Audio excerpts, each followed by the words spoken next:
We talk a lot about investment strategies and tax strategies and budgeting and, the fundamentals of personal finance and sort of surprising hacks and tricks and all that stuff. But there's a huge risk out there that we wanted to highlight today that not a lot of people are talking about, and it is affecting a lot of Americans and a lot of money. What is it, Brian? Yeah. So there was a study that came out a few months ago by a company called Capitalize, and they found that Americans have forgotten about and abandoned almost 32 million 401k accounts and other workplace retirement accounts. 31. Wait, people just leave them and forget about them? They leave them and forget about them when they change jobs. So 31.9 million workplace retirement accounts, mostly 401ks, but also things like 403b accounts and thrift savings accounts and that sort of thing. Wow. And the amount of money that is in these abandoned accounts, $2.1 trillion, trillion with a T. That's a shocking crazy. amount of money. I don't even know how many zeros that is. That's a huge number of zeros. That's nuts, really. Yeah. I mean, would you forget? Would you forget about one of your retirement accounts? I certainly hope not. But this highlights a risk that even I fall prey to sometimes, and that is overcomplication of my financial accounts and just my finances in general. Between my wife and me, I mean, we must have a dozen different accounts out there, and that's too many. And that's just investment accounts. We've got multiple bank accounts out there. And some of that is that we have lived in a lot of different countries around the world. We opened new bank accounts in each country. But even here in the US, I mean, we have a whole bunch of different bank accounts, a whole bunch of different brokerage accounts. Obviously as part of the co-investing club, I invest every month in every deal that we do. So that's adding, probably 16 or 17 new investments a year because we do bonus deals in the co-investing club. So dozens and dozens of real estate investments, each with a different LLC that I get a different K1 for, which is great. I love it. I love the diversification. I love being able to invest smaller amounts in real estate investments, but it does add complexity. It adds complexity to my tax return every year. It also adds complexity to my estate planning. So, I mean, there's a huge spreadsheet that my wife knows how to access. If I get hit by a bus tomorrow, she knows to go to this spreadsheet, every login, every account, every brokerage detail, all that stuff, all of our real estate investments, it's all there, but it would be overwhelming for her. I mean, and so, complexity is a risk. And the more accounts that you have, the more the likelihood that you will forget about some accounts. And just to and then when you're self-employed, that can even add no question. a ton of No question. And, as some of our audience members know, I do some financial writing on the side for Go Banking Rates because I just enjoy it. And it helps my wife sleep at night, knowing that, there's a secondary source of income, not just our business, but as you know, business income is up and down. But so I wrote an article for them just a few days ago about cryptocurrency risk and some of the risks beyond just volatility. Everyone thinks of cryptocurrencies and like, they're so volatile, right? And that is a risk, of course. They are crazy volatile. They are speculative investment or speculative assets because they're not based on any kind of revenue that you can measure, right? I mean, that is the difference between speculation and investing. Investing, there's underlying revenue that you can measure, as in a stock or a company or real estate, right? You can measure the equity. For gold and silver. You actually have gold and silver. Well, I have a little bit of gold and silver. Those are speculative investments because there's no revenue, right? At least not in most cases. You and I did it a little bit differently where we actually do earn some revenue on it. But most people, you're just buying it, holding it, hoping that someone else will pay more for it in the future, which is speculation. Anyway, cryptocurrency, to come back to the point here, one of the big risks with cryptocurrencies is inheritance and continuity risk. If you die, your heirs, so there's a, what's the exact percent? It was 23.7% of cryptocurrency assets get lost on average in a transfer event. Basically if you die and someone else is trying to take over your accounts. some of that is just not knowing that the accounts exist because, spread out over different crypto wallets or whatever. Some of it is not being able to log into the accounts, either not having the password, trying to do two-factor authentication, but not being able to access, the phone number, for text alerts or the email address for, so these assets get lost. And, and this just highlights this point that we're talking about today about lost money, lost accounts, lost investments, right? It's a huge risk that no one talks about. So what do you do about that? Some of that is just keeping all of your investment information in the same place so that your spouse, your children, your other heirs can access it if you die, right? Or if you become incapacitated. Maybe you have a stroke or go into a coma or whatever. But if you become incapacitated or you die, you need your loved ones to be able to access your accounts. And you can't put off putting one on as soon as you open a new one or do anything different. It has to go in that area because we all have a tendency to say, oh, I'll do it, in a few weeks or whatever, and we forget to do it. Absolutely. But I mean, as far as the lost 401k accounts, these are accounts that even the person themselves, not just their heirs, but the person themselves have forgotten about and abandoned. So, all right, step one here, take 20 minutes and just go through your past 401k accounts or workplace retirement accounts and just double check that you've actually closed them out and rolled the funds over to your IRA or a new 401k.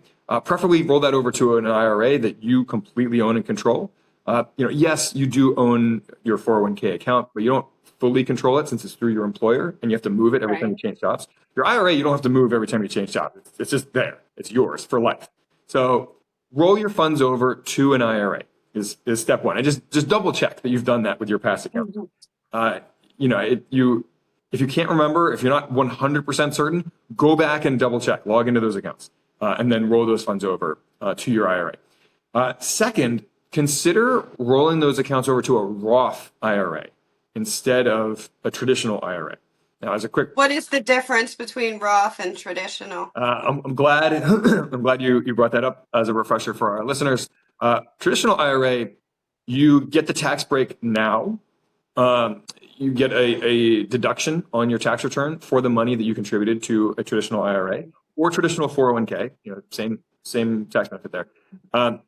But you pay taxes on withdrawals in retirement. With a Roth account, and again, Roth IRA or Roth 401k, that is an option nowadays that a lot of people don't realize. More employers are now offering a Roth version, a Roth option for 401ks, 403bs, et cetera, workplace retirement accounts. With those, you don't get a tax break today. You still pay taxes on the amount that you contributed to the account, but the money compounds tax-free. The money you invest, those investments, that compounds tax-free over time. And in retirement, you don't pay any taxes on withdrawals. So, a couple of benefits there. One is that you're going to have a lot more money, at least hopefully, right? Theoretically, you're going to have a lot more money in retirement in that account that you're not going to be paying taxes on. And the other thing here is that every single economist that I've ever talked to on all across the political spectrum, they all agree tax rates are going to go up in the U.S. because that is simply inevitable given our current level of debt and our current level of spending versus revenue on the federal level. Again, this is not a left. Left versus right. You can argue over what's the right solution for that, but every economist and every accountant and every tax strategist that I've ever talked to has said, "Oh yes, tax rates are going to go up in the U.S." Right. It is not a question. It is a question of when, not if. When and how much. How much? What will those tax rates change to? What will the brackets look like? That we don't know. Taxes will go up in this country, and probably within the next decade. If you look at if you look at GDP to debt ratios in the U.S., last I looked, it was 125% debt to GDP ratio, which puts us on the same level as a lot of third world countries that we would rather not be compared to, right? It's not good. So taxes are going to go up. So you might as well take the tax hit now and spare yourself the higher tax rates in retirement. And if you don't have to pay taxes on those withdrawals in retirement, then you don't need as much money saved as a nest egg in retirement, right? You can have a smaller target nest egg because you're not losing any of that money in withdrawals to taxes. Right. So you can withdraw less because Uncle Sam's not taking a big chunk out of it. So basically, Roth then protects in that way as well. Yeah, it protects you from future tax hikes. Now, that being said, your age does matter. The closer you are to retirement, the less benefit the Roth account will give because there's less time for the money to compound and grow and get huge. So, if you're at least a decade away from retirement, then definitely consider Roth as your first option. And talk to your CPA, whatever. Yeah. Disclosure. All the cover your ass kind of disclosures. But yeah, talk to everyone's situation is different. Talk to your CPA, your tax strategist, whatever. But if you're at least a decade out, consider Roth as your first, as like plan A. If you're, 5 years from retirement, maybe a Roth doesn't make sense. Maybe you're better off just, keeping the tax break now. But again, talk to a CPA. Everyone's finances are different. But right. Yeah, just wanted to throw that out there as something to consider. And finally, consider opening a self-directed IRA where you can invest in almost whatever you want. Not quite.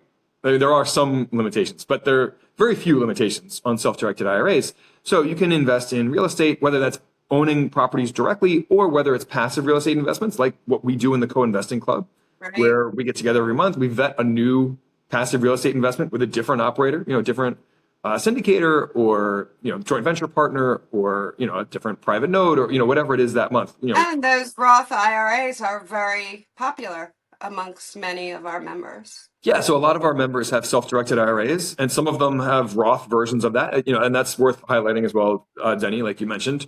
You can open a Roth self-directed IRA, the Roth version of that, or traditional, either way. Right. But in that way, you can invest in real estate with all those same tax advantages, as from an IRA. So something to consider. And anything else that you want to add, Deni, before we call this episode complete? I have to ask you this question. Oh, hot seat. So there's those databases with unclaimed money and everything else. These people who have these 401ks floating around, is there a place they can find them? That's something that we should have looked up before recording this episode. Oh, well, hey, I didn't know. I was just wondering.